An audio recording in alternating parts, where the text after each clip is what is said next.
he was mad about that, But I say he changed his career around. He's with Beth Phoenix. I mean, no comment, but yeah, he's with Beth Phoenix. I ain't too big on her as far as attraction goes, but Edge is one of the hated heels. But I am going to go into my number one pick, and this guy's also a legend. Cannot deny what this man's done in the ring. I got to put him on. And this guy here, number one, the one and only, the dead man himself, The Undertaker. This guy here, man, the best big man I've ever seen. This guy came from WCW originally. He was the mean Mark Callis. He was managed by Teddy Long, also in WCW at the time, for those you don't know. Came to WWE, had a super natural dark character that's very hard to pull off, and he was Vince McMahon's one of his best creation. Debuted at Survivor Series 1990. Started the streak a couple years later. I think it was 91, 92 started the streak. Had 24-2 record. Did it for 21 years before losing Brock Lesnar in 2014 WrestleMania 30. Multiple time world champion. Won his first world title against Hulk Hogan. Survivor Series 1991 and 91 he won against him. He only held for 6 days, however, because Mr. Hulk Hogan wanted to play backstage politics. And it's an interview saying that when he did the tombstone on the chair, that Hulk Hogan claimed that he broke his neck. And I'll tell you the interview about this on ESPN, and he said he did not break his neck. He did more secure than ever, but he lost the belt. But he did win it years later at WrestleMania 13 against Psycho Sid. And he won for the last time against when Hulk Hogan came back in 02. 4-time World Heavyweight Champion, altogether 7-time World Champion. He is a Royal Rumble winner. He is I believe no, it's not a Triple Crown champion because he's one of the few wrestlers that did win the world title. He never won the Intercontinental nor the United States Championship. Undertaker has never won a mid-card title. He always only won the world title. That's a fun fact about Undertaker. He never won one of those two titles. He always won a world title or a tag team title. Never won those other titles. Not that he needed it, but, one thing I respect about Undertaker, he had a lot of injuries in his career, but he never complained about it. He just took time off when needed, came back. Did not play backstage politics. He only went backstage if you felt like you did him wrong personally. And he voices the pig because he has a very close relationship with Vince McMahon, still do to this day. Undertaker also has been considered a locker room leader. A lot of wrestlers have looked up to him. They got advice from him. I heard he even, when CM Punk was world champion, he told CM Punk you need to dress better, be a better presentable champion. CM Punk said, I'm not doing that. And he talked to Vince about it, and next thing I know, CM Punk lost the world title because he felt CM Punk was being arrogant towards him. Not so much complaining about him, but it was the disrespect because he's a locker room leader. And we already know the story with CM Punk. That's another story for another day. Also with Undertaker, he is the very few wrestlers I've seen that takes pride in the industry and does not take it for granted. Now, for those who don't know, Undertaker was backstage during the whole Montreal Screwjob back in 1997 with Bret Hart and Shawn Michaels. He was there, and he did an interview about the whole spill. He said himself that instead of the Screwjob going down like that he could have won the belt from Bret Hart, and then Shawn Michaels could beat him afterwards. But that's not how Vince McMahon and company wanted that. He was very upset about it.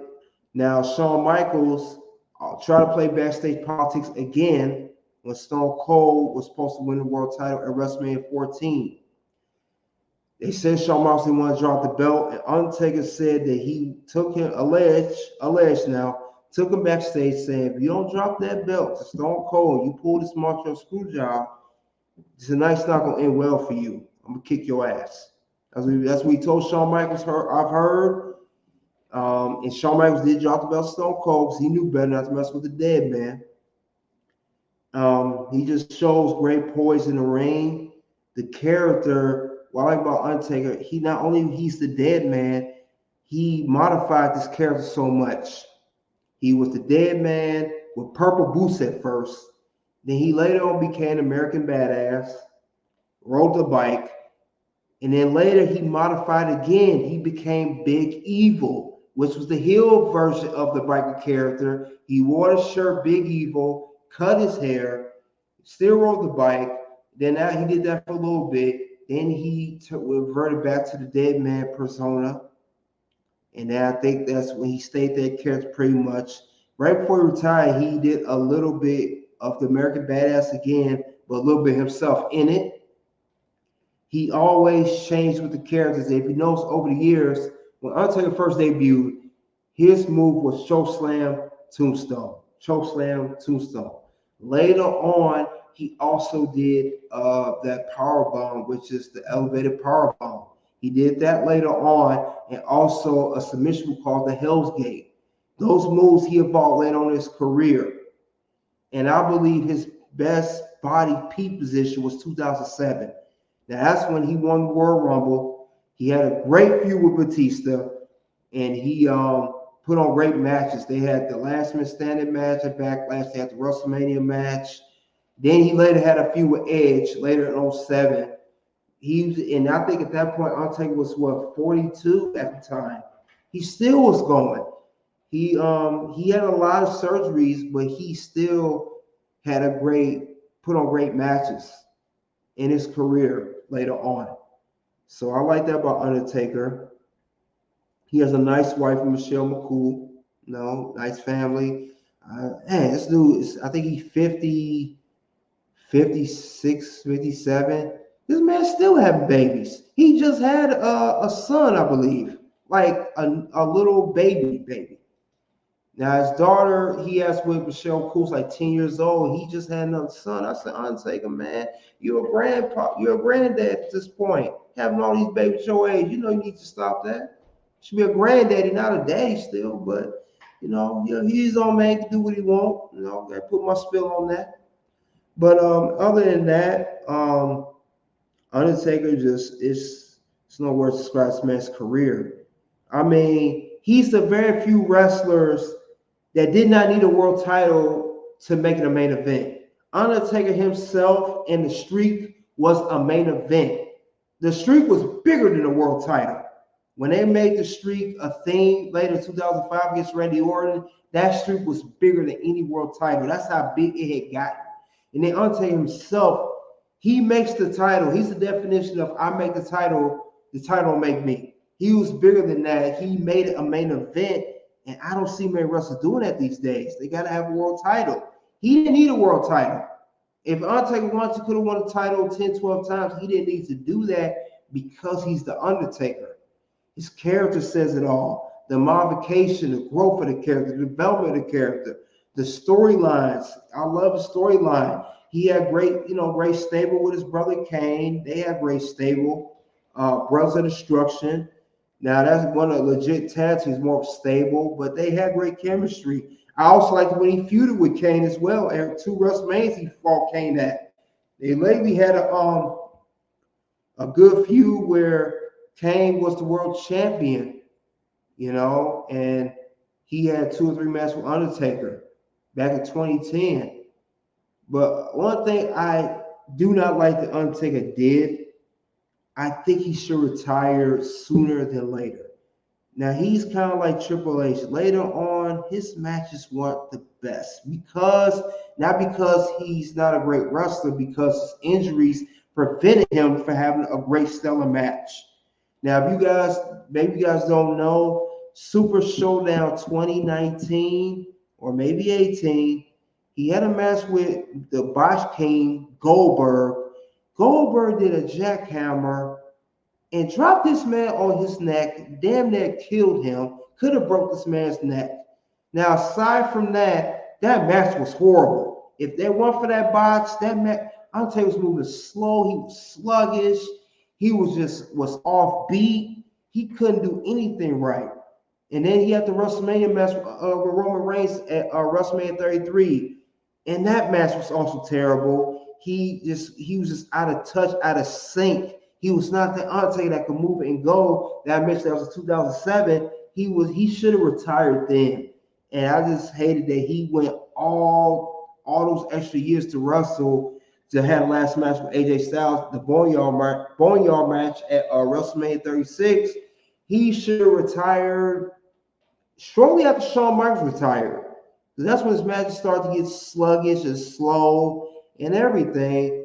And I didn't like to see the Undertaker, the dead man, coming out like that. Because Undertaker always brought his A game. Because if you notice at WrestleMania, that's when he really jumps the ropes. He goes through the ropes and he jumps over the ropes. He only did that at WrestleMania because he's the dead man. No one could do it like him.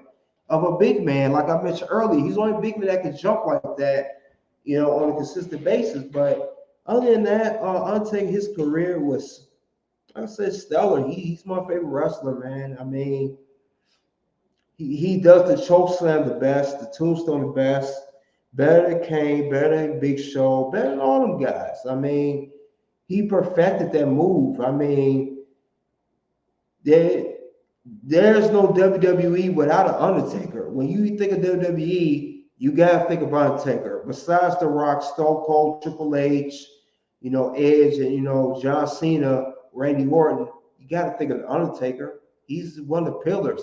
Undertaker was been WWE since 1990. He never left the company to go to WCW or TNA or AEW. He is one of the loyal ones. Besides Shawn Michaels and Triple H, he's been here. He gotta get his due. He's been here. He's still around. He's just now doing I think interviews and ambassador events. He's still doing stuff with the company, just of course in the non-wrestling role because he's retired. He said he don't like doing that, so he's been in the ring. He says it's different for him, but he's one of the guys that's been loyal to the company nonetheless. He's more loyal than anybody can think of. The only time he was gone for WWE is when he was nursing an injury. Other than that, he's there. He's Undertaker. He did the WrestleMania once a year for a while.